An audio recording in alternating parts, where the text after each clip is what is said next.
Ya, assalamualaikum warahmatullahi wabarakatuh. Alhamdulillah, amin.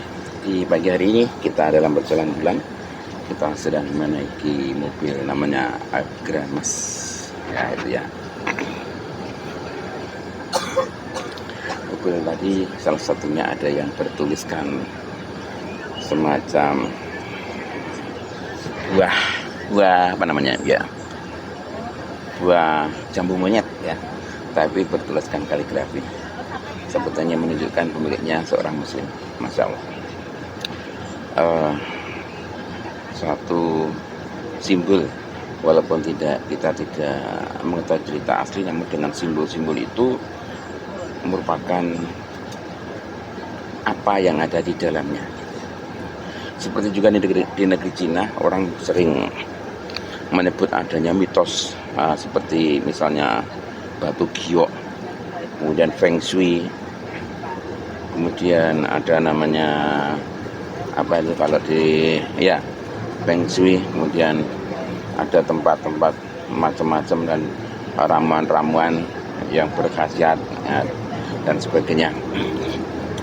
Di sana kita mendapatkan ketika kita sampai di sana kita akan mengetahui sendiri, walaupun tidak diceritakan oleh seorang guide tour ya, pemandu wisata, kita bisa menyimpulkan sendiri apa-apa yang terjadi di negeri Cina. Negeri Cina memang sangat begitu luas, jadi kita hanya ambil sebagian kecil dari mendatangi negeri Cina itu sendiri, karena sangat jauh sekali. Misalnya kita berada di wilayah di mana penduduknya disebut dengan penduduk Uighur, itu sungguh sangat jauh banget gitu ya, apalagi dengan tembok Cina itu sangat jauh. Namun kali ini kita bersyukur kita bisa berkunjung di tempat yang strategis, di tempat yang saya anggap sangat cocok dengan apa yang saya mau, apa yang saya impikan dengan negeri Cina. Saya sehubungan dengan itu adalah saya suka dengan hal-hal teknologi. Nah, ada sebuah daerah tertentu, Xinjiang kalau tidak salah itu ya, itu sebuah tempat kalau kita mengatakan semacam provinsi atau begitu sekiranya, provinsi atau kabupaten atau kota kecil mungkin ya, itu dulu adalah agraris dan sekarang adalah di tempat dari teknologi, jadi produksi barang-barang yang berteknologi ada di situ. Nah, salah satu yang tempat yang kita kunjungi itu tidak mengira, ternyata kalau saya menyebutkan itu adalah perusahaan rumah tangga ya.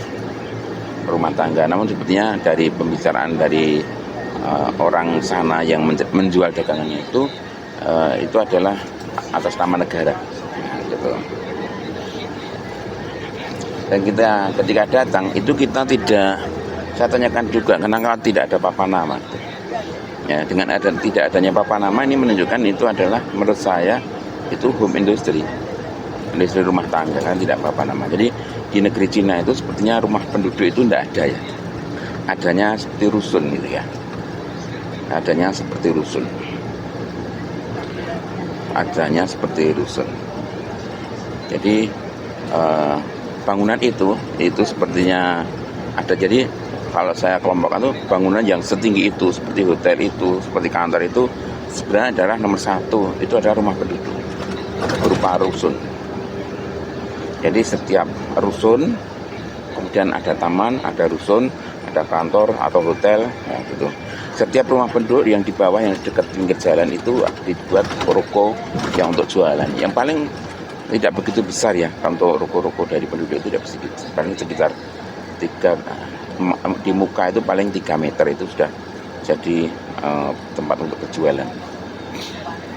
Minimal itu 3 meter udah bisa, muka 3 meter walaupun ke belakangnya gede begitu. 3 meter. Nah, itu jadi kita kembali lagi kepada produksi rumah tangga tadi. Jadi kita mendatangi sebuah, kalau kita mirip-miripnya itu seperti di Kompleks Solo Baru. Jadi ada ruko pinggir jalan, tapi tempatnya tidak begitu ramai ya. Jadi seperti biasa yang Solo Baru yang masuk gang Yellow Hamzah itu, di situ nanti kita akan dijamu oleh atau akan ditemui oleh penjual, diucapkan selamat datang. Selamat datang. Nah, di sana seperti ada resepsionis itu, tapi dia adalah guide ataupun pemasar dari produk itu. Nah, pertama kali kita datang untuk yang bercerita tentang batu giok. Nah, itu cara-caranya keren itu. Jadi kita pertama di basa-basi tempat tinggal di mana atau bagaimana, atau ngomong-ngomong kok bisa bahasa Indonesia gimana. Nah itu, sehingga setelah terjadi keakraban baru digiring ke suatu ruangan tertentu dengan jumlah ruangan yang sangat terbatas. Saat itu bisa 40 orang masuk. Nah itu disampaikan batu-batu giok itu dari mana, prosesnya bagaimana, wujudnya apa saja, yang asli bagaimana gitu. Nah begitu. Nah, setelah semuanya terjadi suatu kepemahaman, maka dia baru menjual produk batu giok tadi. Dan juga dengan obat-obatnya juga sama ya, juga obat-obatnya juga sama. Jadi kita diceritakan dulu tentang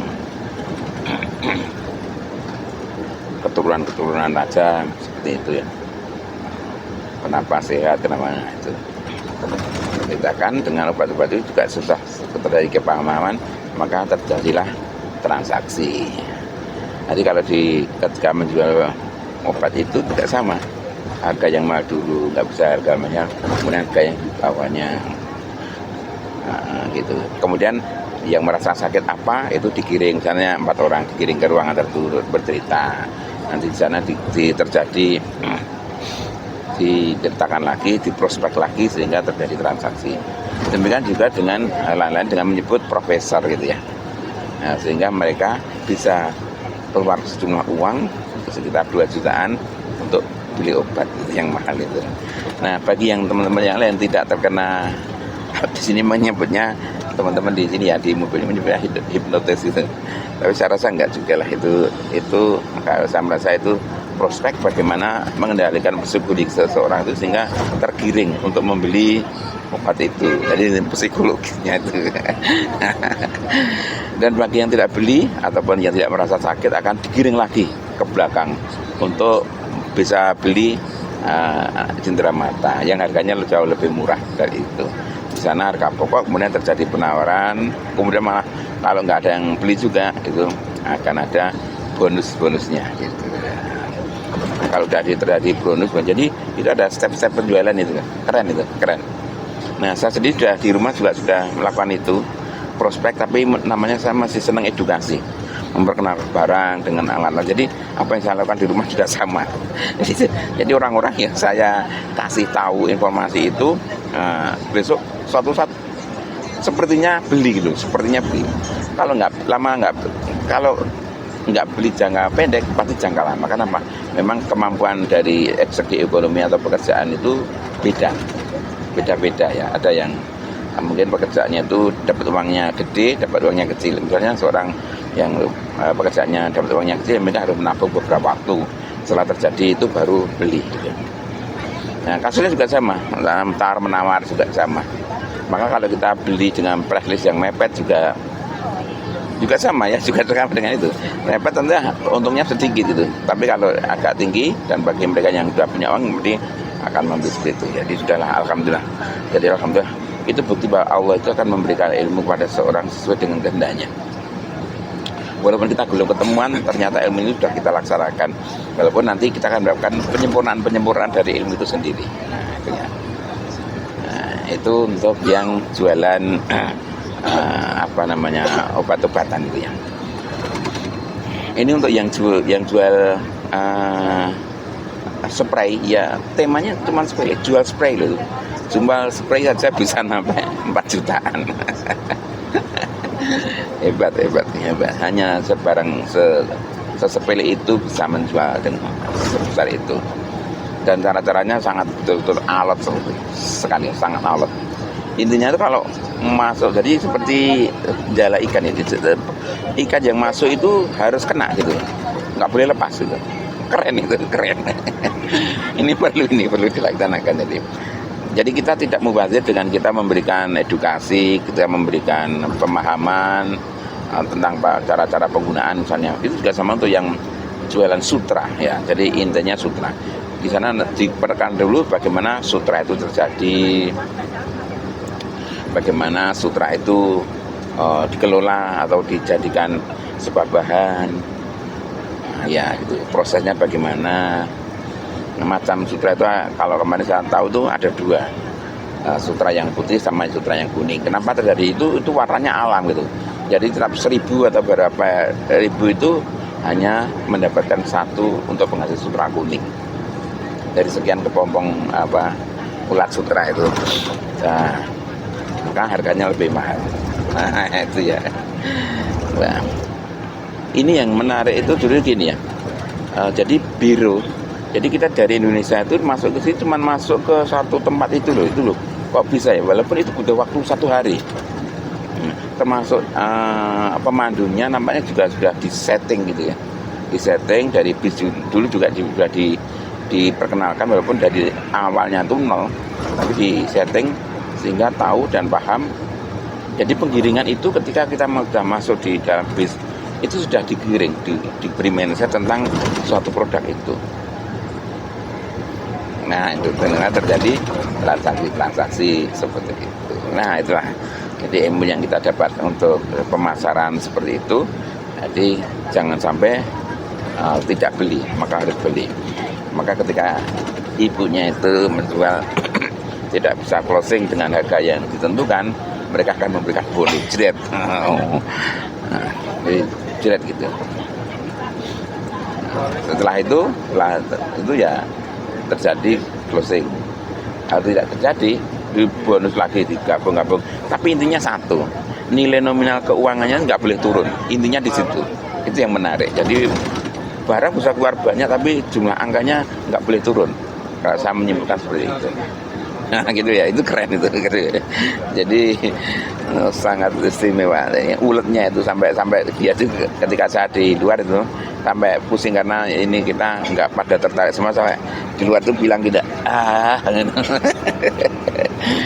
satu masuk juga diceritakan bahwa ini dari Tolidan bilang bahwa ini harus terjadi transaksi lah. Kalau terjadi transaksi nanti gimana laporan kepada bosnya. Nah kemudian keluar. Nah, jadi petugas tadi keluar untuk cerita kepada bosnya untuk masuk lagi, untuk mengatakan bahwa dari bosnya dapat bonus lagi, enggak apa-apa gitu.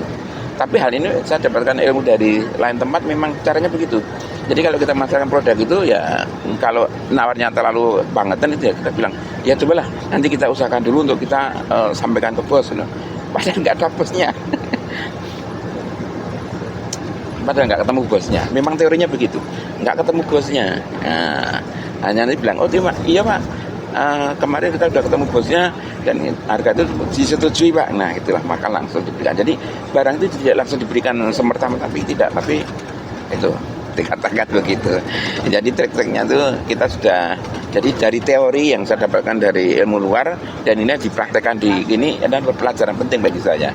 Oh gitu ya. Jadi realnya ada gitu. Jadi kemarin itu contoh soalnya atau teorinya begitu, realnya kayak apa? Nah ini kita dapat di negeri Cina ini, masya Allah. Keren itu ya, keren. Nah itu pada butuh waktu satu periode. Nah begitu teman-teman, kita cerita tentang bagaimana teknik menjual bagi seorang pedagang di negeri Cina yang dimana tokonya tidak ada. Jadi kita dimasukin gudang, di sana jualan, satu orang kena 2 juta. Gitulah. Oke, makasih ya. Periode ini nanti kepanjangannya. Assalamualaikum warahmatullahi wabarakatuh.